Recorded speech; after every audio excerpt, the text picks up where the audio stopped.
Hello, and welcome back to the Love Brought You Here podcast. I'm your host, Cassandra. I did miss you guys last week. It was a holiday, and I was like, I may as well take some time too. So I didn't post anything last week, but I'm back. A little housekeeping next week. I'm actually going to have a guest doing what I love to do, which is interviews. Jewel, one of my friends from back when I was a content creator, is going to be on here. So I'm excited to see what kind of antics we get into that day. So yeah, stay tuned for that for sure. Last week, I posted an audio only episode of an essay that I had written. And I'm curious, like, what did everybody think of that? Did you enjoy that? Did you like that format? I'm kind of thinking of going back and forth when I'm not doing interviews because, again, it takes a while to find people who want to be interviewed on the show. But going back and forth between the holler hogwash, which was that folklore, just over the top storytelling that I did, and the type of storytelling that I did last week, which I'm calling mountain memoir. So it's all under the Love Brought You Here universe, but just different forms of storytelling. I'm not someone who likes to be in a box. I am, I guess, what people call a creative. I have lots of different types of art forms that I like to use. And this storytelling is an opportunity for me to process things. And again, if you are out there and you are someone who has not created art in a while, and maybe you're like, oh my gosh, I don't have this, I don't have that, I don't have colored pencils, and I want to do a color. What do you have? What do you have? Do what you have. You might discover something that you didn't know you liked or that you're really good at. Experiment with different art forms, but do something. Create crap. Because a lot of times with creativity, even with intuition, anything under that kind of umbrella term, it's not that the thing that you're going to make is perfect initially, but often it's like a road sign. You know, you're on the interstate and you're driving and you see an exit to Denver, for example. Quite often when you get off the exit from the interstate, you're not going to immediately be in Denver. You still have some more road to travel. So again, I'm just encouraging you, make some crap. Today, I'm going to go back to that format of reading an essay. This is more of a mountain memoir. So I've been thinking since the Cassandra Voice, that story that I shared about being a glass child, the essay I should say, about being a glass child and the invisibility of a population. And that actually helped me in one of my creative projects, my nonprofit. It helped me narrow down the scope of what I was trying to do. So again, sometimes it's not about the product itself, it's about the journey, so to speak. But I've been thinking about the flattening of humanity. And what I mean by that is I spent personally a lot of time in and out of systems. Before 2022, I'd worked in the nonprofit sector. I had done a lot of healthcare work. I'd done a lot of like social work adjacent, human resource adjacent work. I'd done all of those things and served the population. I was an advocate for women's rights and domestic violence survivors. But then after 2022, I ended up on the other side. And eventually, I avoided the systems, so to speak, like the shelter systems for a while. But in 2024, my car blew up and I had no choice but to stop running and to be entered into a sheltered system. And for someone like me who had a life before that, and everyone has a life before an incident, but the thing that I noticed while I was in the system was that there were people who had lived within codependency for a long time. And we try to triage in a way that's a one size fits all.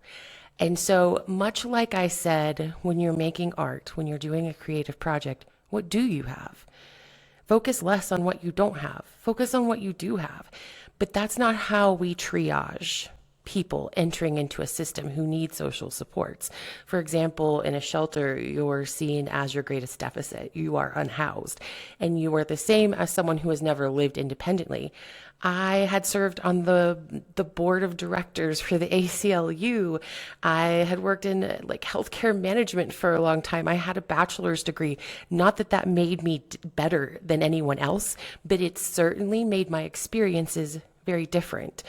The people that I was being told to help with my resume honestly didn't even understand the vocabulary and the wording that were on it, and that I was supposed to, like, the programming. And again, this is sounding a little elitist, but it is what it is.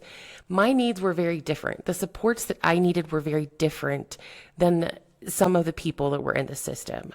And the programming, there was a program that I entered once in a shelter. It was designed for people who had never lived on their own, who didn't understand how to rent an apartment, who had never had meaningful employment. And I'm glad that those supports exist. But I found that very reflective of being a glass child. I fell through the cracks of the system over and over again. I didn't have severe mental illness. I didn't have substance use disorder. And so immediately I was excluded from a lot of housing resources. And so I started to see, as I wrote this piece, the Cassandra Voice, about the glass child, how we tend to, I guess I began to be able to articulate the ways in which I saw the flattening of the system, the ways that I saw being a glass child be carried through into adulthood, into needing support. It wasn't about my deficit. I just had a discontinuation of being able to be in the workforce. Like, there was a pause, there was a break in that. It wasn't that I didn't know how, but when you get to a certain point at the bottom, it's almost impossible to claw your way back up. And so, in any event, I started thinking about how we flatten people and how we flatten humanity in those ways. And I'm going to be incorporating that into this nonprofit that I'm writing. But very recently, a few days ago, actually, I wrote this essay. Again, this will be under the kind of subtitle of Mountain Memoirs, but it is called The Multipurpose Room. So let me know what you think. When I was in grade school, our multipurpose room lived up to its name. It served as the cafeteria, the gymnasium, the performance stage area, and it was also the space into which school administrators would squeeze all of the snotty-nosed kindergarten through sixth graders when we had our annual, long-anticipated school fundraisers. At least once every 2 weeks, the administrators would close the heavy velvet 80s colored dark gray and green curtains that separated the open space from the stage, and they would collect one classroom at a time to bring them into this room. As the children filed into the room in a precise, quiet, single-file line, the air of the room changed. Only hours earlier, it had smelled like toast and eggs as children sat quietly around picnic-style benches and eating hot breakfast. But as each tiny face reappeared, the smell and even the emotional state of the room were radically different. Suddenly, the scent of latex hung heavy in the humid air of the grade school gymnasium as smiles and laughter turned to fear, aggression, anger, and even tears. Dodgeball day. The same room that hours earlier had provided nourishment and community now became a battleground and a source of anxiety as the sound of rubber balls ricocheting off the cinder block wall rang throughout the space.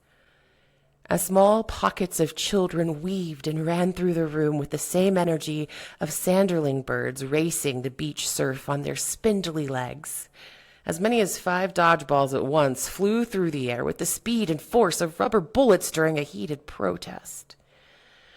Occasionally, the loud echo of a ball forcefully hitting the hard wall would be replaced with the more muffled but dense thud, and the children would gasp as they anticipated the next sound, one of their classmates crying in pain as they were taken to the side to assess their injuries. The room never changed its rules, only the activity that was permitted to define them. What had just been speed, impact, and avoidance suddenly became stillness, attention, and enforced looking. The only consistency in the functional and emotional range of this multipurpose room was its inconsistency. By late afternoon, the same room that had been the scene of crimes of aggression during dodgeball now buzzed with excitement and awe as marionette plays were performed from behind a portable freestanding puppet theater on the stage where children from all grades sat crisscross applesauce in rows upon the floor. With their necks bent upward towards the stage like a sunflower searching for the energizing sun, the children were mesmerized by the theatrical production. Although the angle and juxtaposition of sitting upon the floor and looking up towards the stage provided a direct peek at the puppeteers, controlling the emotional storytelling, no one seemed to notice. Each child seemed paralyzed by wanderlust and the promise that perhaps they might be brought up onto the stage to directly become part of this narrative being shared by the brightly colored, dancing wooden dolls. But the absolute pinnacle of anticipatory energy swept the room once a year when it was time for our annual fundraiser. An overdressed, over-makeuped white woman in high heels and a business skirt and a suit jacket would come to our school, flaunting her perfectly coiffed, bleached blonde hair that was fried to a crispy perfection. And each time, this crimson-lipped lady presented the students with poorly produced, cheap items for us all to sell door to door at 10 times their retail value for various quote-unquote causes. Without fail, she would attempt to incentivize us to sell these trinkets using unattainable prizes that required hundreds of dollars in sales. But the prize that made each and every child in the gymnasium absolutely salivate each time this snowy enchantress appeared was a rolled up string of $1 bills. Captivated, we were all breathless as she unraveled the dollar bills across the room and then around the room. 100 $1 bills taped into a single chain were unspooled around the gym as if value needed to be issued in a continuous line. Something that could be shown, counted, and then taken back intact. 100 $1 bills all taped together, wrapping around the entire gymnasium as each of us, aged 5 to 12 years old, oohed and awed, imagining what we'd do with the riches that dramatically unfolded before our eyes.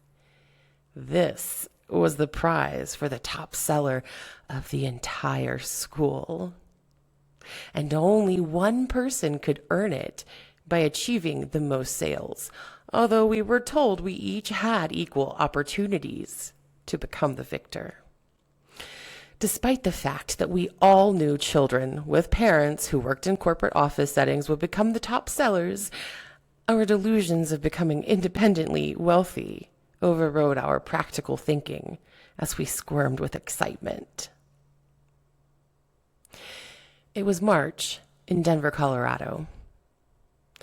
The air inside the vast warehouse of concrete and metal was thick and heavy, trapped beneath double-story ceilings where short white plastic walls carved out an endless grid of aisles.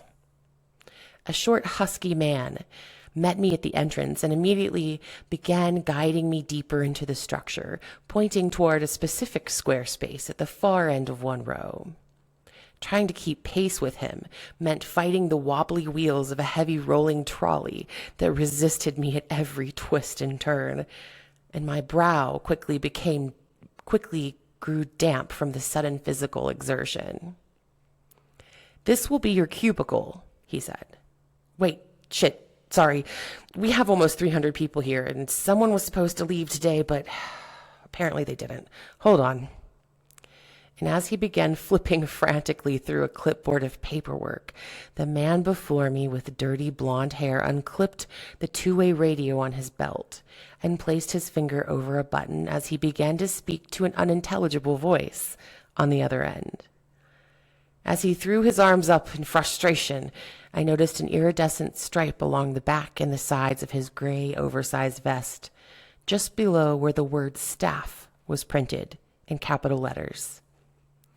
As the man wiped the sweat from his brow with the back of his hand, I looked up into the middle of the open warehouse and noticed somewhat of an observation deck with screen walls placed strategically throughout the area to make intentional desk spaces. Centered perfectly in the warehouse, I noticed another person with a staff vest looking around from behind the railing as if they were a correctional officer in the prisons that I had seen on television. "I'm so sorry," stammered the man with the clipboard as he quickly rushed me to another end of the open warehouse. As he passed in front of a specific partition space, he said, "Here is your space. Well, let me just clean it up for you." And quickly he grabbed a broom and a dustpan that had been leaning against a nearby cinder block wall and used the broom to pull random items from beneath the plywood surface. A single shoe, a dull powder blue shirt, large pieces of pretzels and candy. They were all among the retrieved items. And after stuffing this collection in the dustpan, the man grabbed a plastic cushion and balanced it against the wall of the cubicle space. "This is the last bed in the shelter, and this will be your bed. Your number is 653, and that's what you'll use to get your meals, check in at the front door, do your laundry, whatever else you need to do while you're here. Let me write that down for you." He quickly scribbled the number 653 on a business card and handed it to me. "If you're ever late for our 9 p.m. curfew, make sure you call and tell us that you are 653. Do you have any questions?" I did have questions, such as how do I get a sheet or a pillow or a blanket or a towel?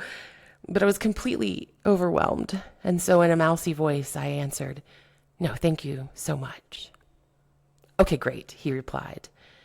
"You'll begin receiving case management service in about 2 weeks, and they can help you with navigating housing resources, getting bus tickets, and accessing any kind of other resources that you might need. If you need anything else, please feel free to come up and ask a staff at the front desk, but make sure you stay behind the rope. Never cross the rope." "Thank you," I replied again. As the short man started to walk off, he paused and turned on his heel facing me again. "Oh, and by the way, tonight is karaoke night in the cafeteria, if you'd like to go and watch or sing. It's after dinner from 7 p.m. to 9 p.m.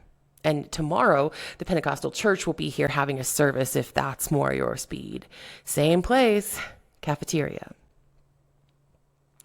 That evening, the air was dense with the thudding of the bass from the karaoke machine, sending reverberating echoes through the uninsulated concrete walls of the cafeteria, as the sound waves intrusively forged into the cubicle sleeping spaces of the sheltered denizens.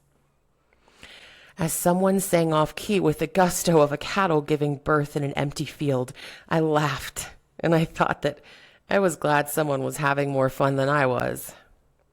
As I lay on my slat of plywood in my cubicle, covered by a thin plastic mattress, on bed 653, I thought back to the multipurpose room in my hometown grade school. 8 months later, as I waited in the cafeteria, beneath the flickering fluorescent lights, for my case manager to arrive for our first meeting, I realized that I never knew anyone who won the string of 100 single-dollar bills in grade school. And that is the story of the Multipurpose Room. I hope that you enjoyed it. I do apologize for everything being kind of all over the place as I find my voice for this podcast, but I stand behind. Sometimes you just need to make things, and writing is helping me. Also, I am working on some exercises that I'm going to be posting on the Substack that accompany this podcast. These are going to be exercises that go along with the story, that help with creativity, that perhaps help somatically with processing things as they come up in your body. I am not a therapist. This is not therapy, but there will eventually be things like worksheets so that as you're creating or as you're doing exercises, you can turn to these things. I'll also be doing some guided meditations, some spoken meditations. So look out for that on my Substack. And if you're not already following it, give it a follow. Everything's in the LINKTREE. Give the Instagram a follow. Give the YouTube a follow. Let's do it all. And this week I don't have a snack, but I do have a song for snacks and tracks, and that song will be Parachute by Hayley Williams. And that was what I was listening to during the time period I mentioned when I came to a shelter in Denver, Colorado. And yeah, I can't even remember the year now, but yeah. So I'm so glad that you're back, and please stay tuned for next week when I have a guest, my friend Jewel, come on. I think it's going to be a good time, and I can't wait to see where it goes. As always, remember to choose yourself. Remember that you are the person who has your own back. Community is wonderful. We heal in community. We create new neural pathways in our brains in community. But the person who will always have your back is you, and you are the only person who is coming to save you. So get creative. And if you've trusted love this far, don't panic now. Love brought you here. See you next week.